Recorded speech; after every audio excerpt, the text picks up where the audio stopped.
Hello and welcome to our 7-8 minutes of weekly Torah talk.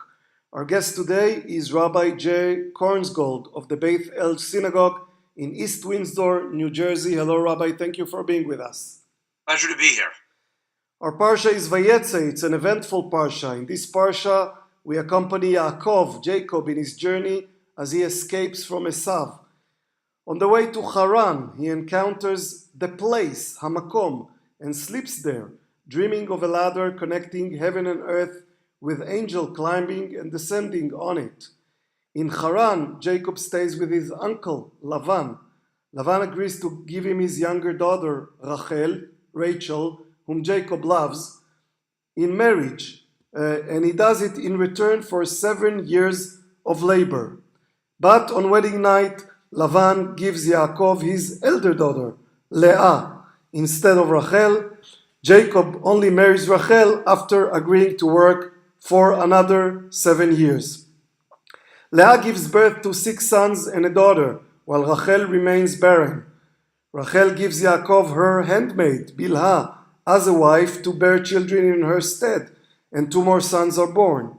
Leah does the same with her handmaid, Zilpah, who gives birth to another 2 sons.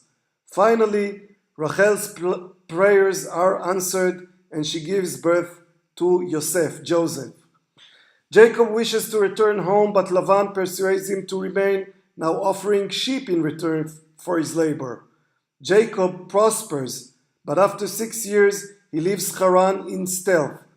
Lavan pursues Jacob, but is warned by God in a dream not to harm him. The two make a pact attested to by a pile of stones, and Yakov proceeds back to the Holy Land.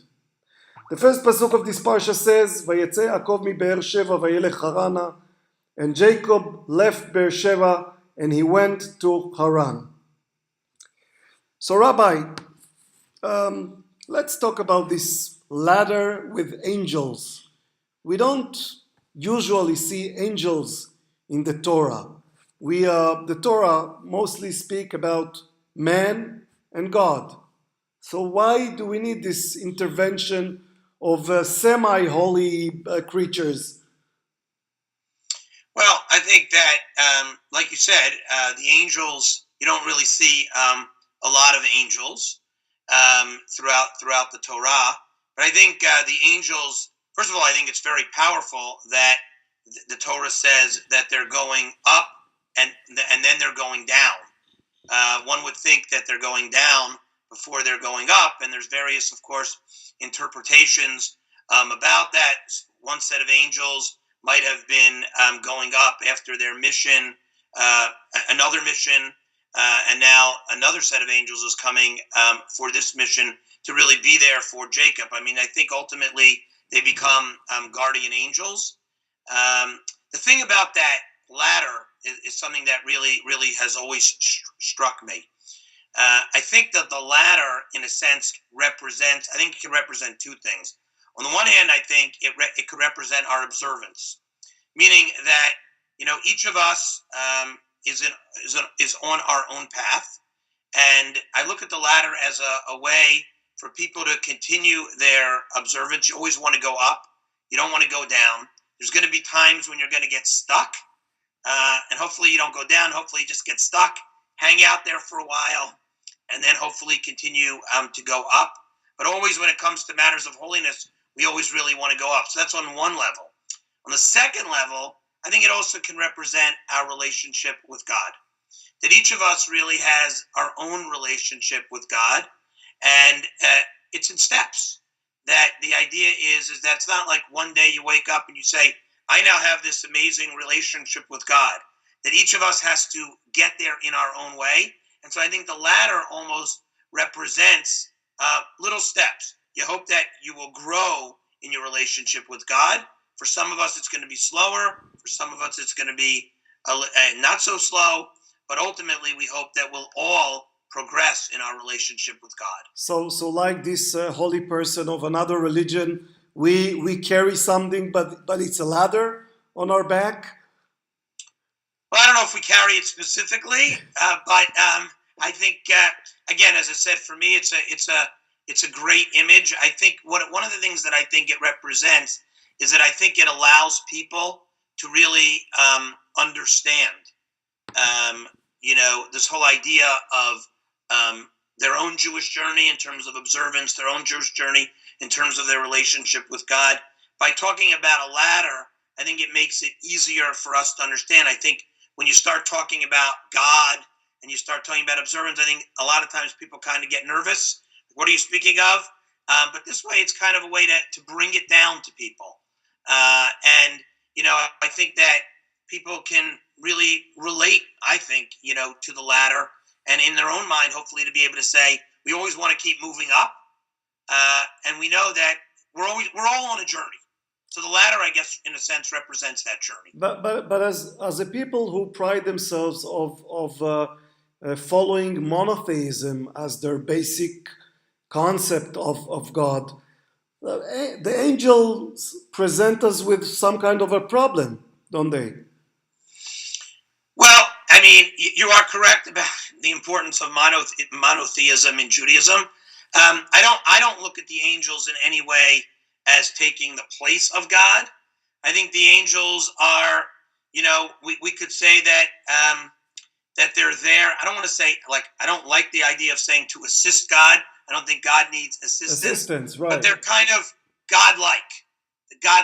We could say representing God in some way. I mean, listen, we have, as we know, we have Gabriel and Michael and all of these various angels that are used in different kinds of circumstances.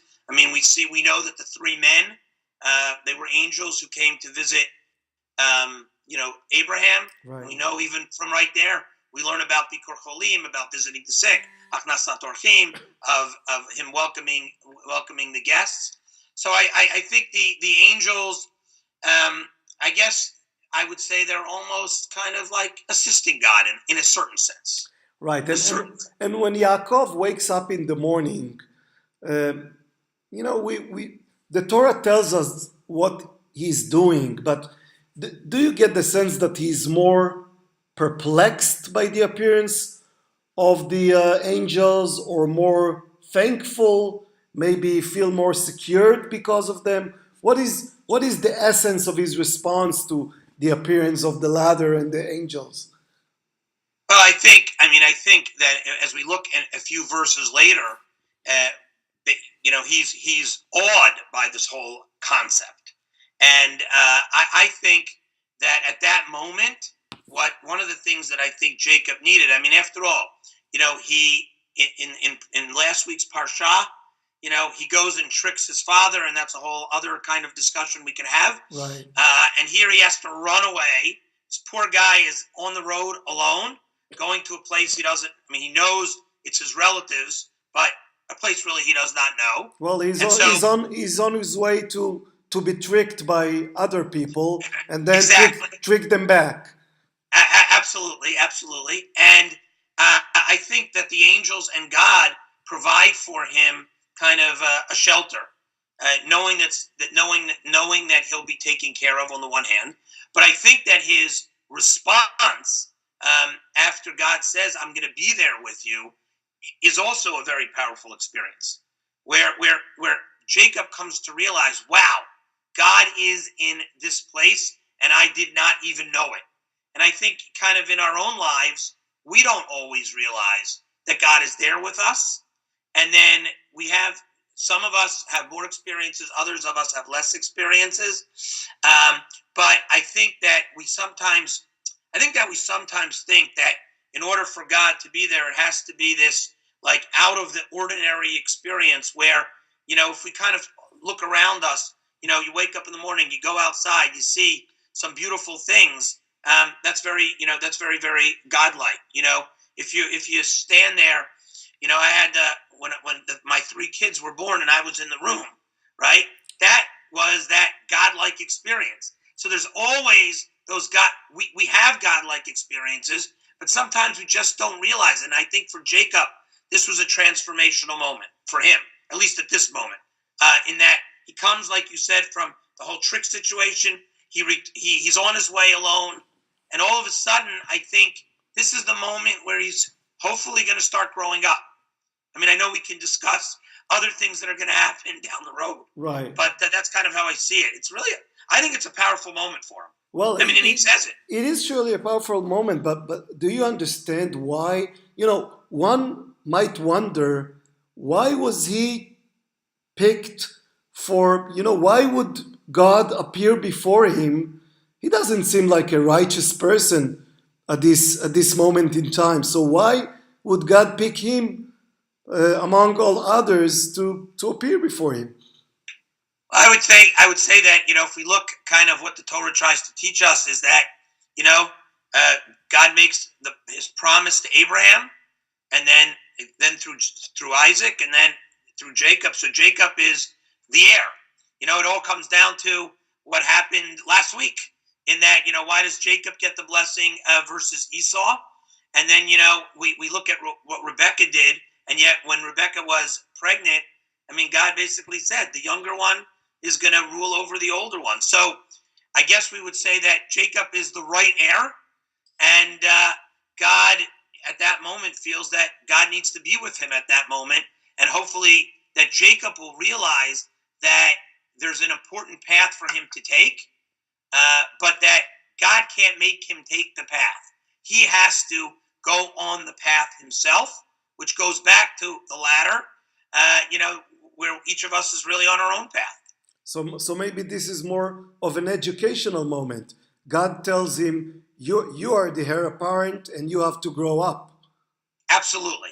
It's absolutely, I think you hit it, right on the head. This is the beginning of his, I would say, his education to becoming, quote unquote, the heir apparent. Rabbi, thank you so much, and Shabbat Shalom. Shabbat Shalom.